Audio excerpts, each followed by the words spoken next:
Assalamualaikum warahmatullahi wabarakatuh. Terima kasih untuk teman-teman yang sudah bersedia membuka video presentasi kami.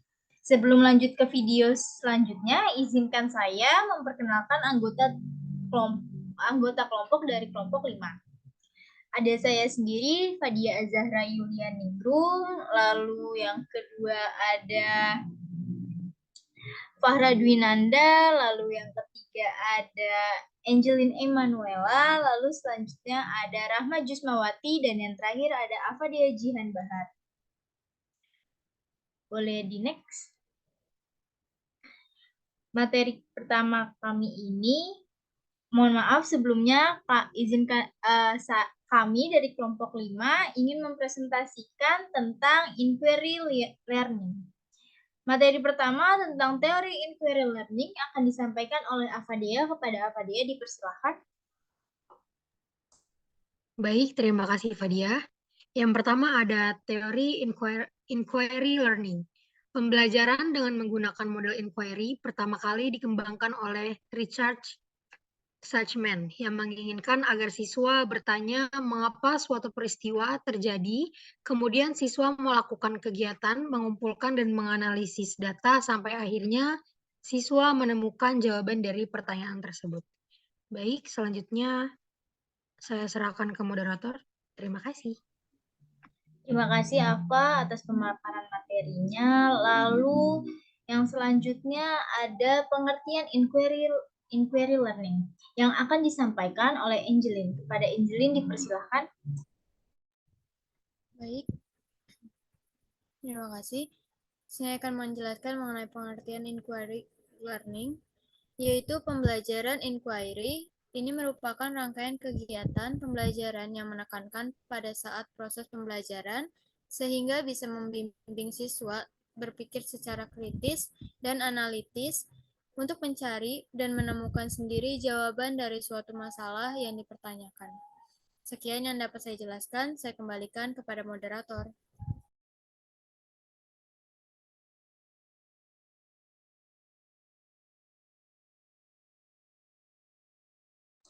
Terima kasih Angelin atas pemaparan materinya. Lalu selanjutnya ada tahapan inquiry learning yang akan dijelaskan sendiri oleh saya. Yang pertama yaitu mengamati. Mengamati merupakan langkah awal dalam pengumpulan informasi untuk memecahkan suatu masalah. Lalu memulai proses ini, kita dapat menerima informasi tentang dunia di sekitar kita. Indera penglihatan, penciuman, suara, sentuhan, dan rasa adalah sarana yang digunakan otak kita untuk menerima informasi dan memberikan kemampuan untuk mendeskripsikan sesuatu.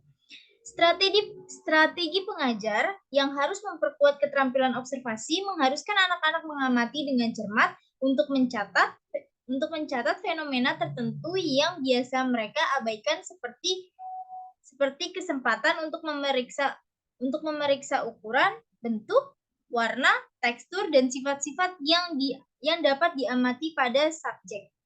Lalu yang kedua ada membandingkan. Proses membandingkan dibangun di atas proses mengamati. Saat anak-anak mengembangkan keterampilan dalam observasi, mereka secara alami akan mulai membandingkan dan membedakan serta mengidentifikasi persamaan dan perbedaan. Contoh mengamati ciri-ciri benda seperti daun. Mulailah dengan meminta anak-anak untuk menyebutkan ciri-ciri daun dan juga mengamati daun yang lain. Setelah itu, minta anak untuk membandingkan perbedaan dan persamaan dari kedua daun tersebut. Boleh di next slide?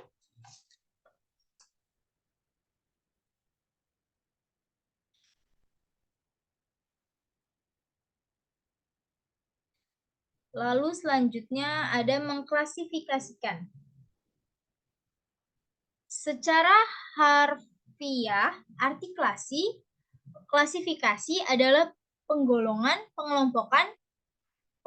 dan pengelompokan. Pengklasifikasian dimulai ketika anak-anak mengelompokkan dan mengurutkan benda-benda nyata, mengelompokkan dan menyortir menurut properti seperti ukuran, bentuk, warna, kegunaan, dan sebagainya. Lalu yang kedua ada mengukur.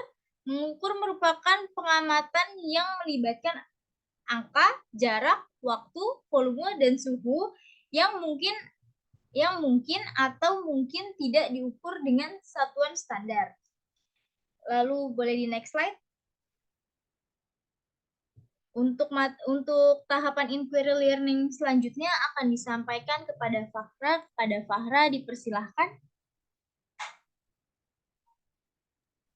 Baik, terima kasih moderator. Tahapan selanjutnya yaitu ada mengkomunikasikan. Mengkomunikasikan adalah menyalurkan, menyampaikan ide, arahan, dan deskripsi secara lisan atau dalam bentuk tulisan seperti gambar, peta, grafik, atau jurnal agar orang lain dapat memahami maksud tujuan. Dalam eksplorasi sains, anak usia dini berkomunikasi adalah keterampilan mendeskripsikan suatu fenomena. Jadi, anak dapat mengkomunikasikan apa yang ada di dalam pikirannya secara lisan ataupun tertulis dalam bentuk cerita atau gambar.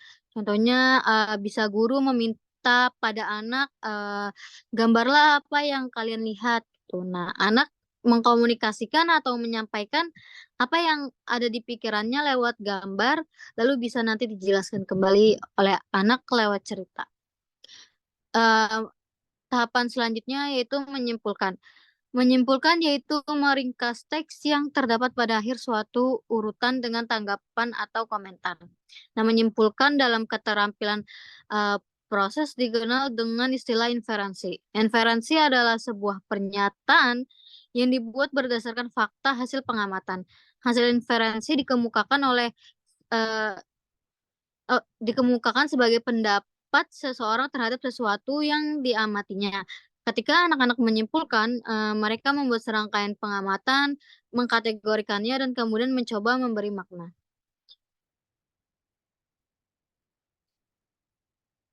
Boleh next. Tahapan selanjutnya yaitu memprediksi. Prediksi dalam sains adalah perkiraan yang didasarkan pada hasil pengamatan yang nyata. Nah, memprediksi berarti pula mengemukakan apa yang mungkin terjadi pada keadaan yang belum diamati berdasarkan penggunaan pola yang ditemukan sebagai hasil penemuan. Keterampilan meramalkan atau diprediksi mencakup keterampilan mengajukan perkiraan tentang sesuatu yang belum terjadi berdasarkan suatu kecenderungan pola yang sudah ada, seperti membuat tebakan atau perkiraan yang masuk akal berdasarkan pengamatan dan pengetahuan serta pengalaman sebelumnya. Selanjutnya ada berhipotesis. Hipotesis dirumuskan dalam bentuk pernyataan, bukan pertanyaan. Nah, pertanyaan biasanya digunakan dalam merumuskan masalah yang akan diteliti.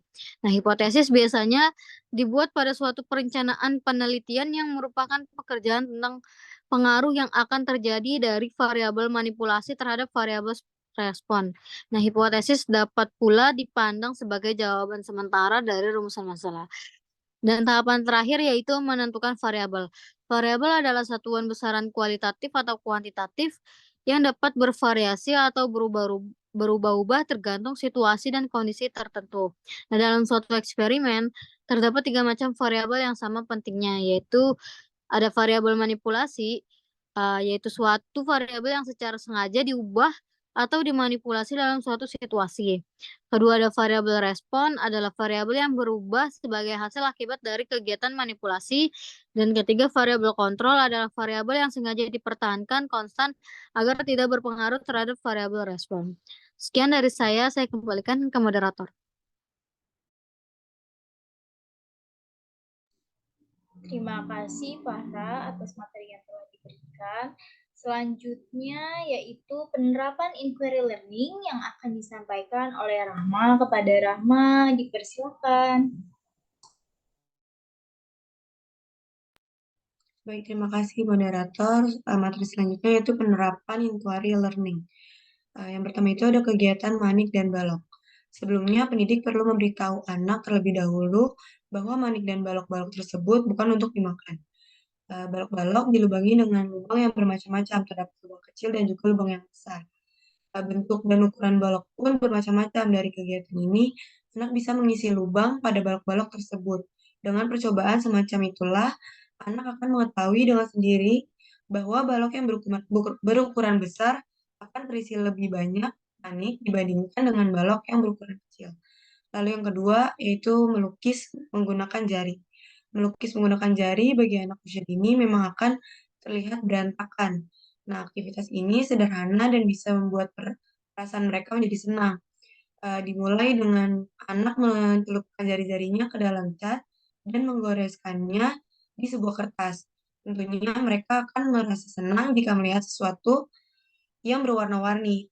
Maka hal ini yang akan membuat anak ketagihan dan ingin mencobanya lagi karena mereka melihat garis-garis terbentuk dari tetesan dan cipratan yang dibuat mereka. Maka mereka pun akan merasa lebih percaya diri, sehingga jika mereka sudah merasa nyaman dan senang dengan kegiatan yang diberikan guru, maka tahapan selanjutnya kemungkinan anak ingin untuk mencoba menggunakan kuas atau krayon sebagai pengganti cat air. Lalu yang ketiga ada lilin atau plastisin.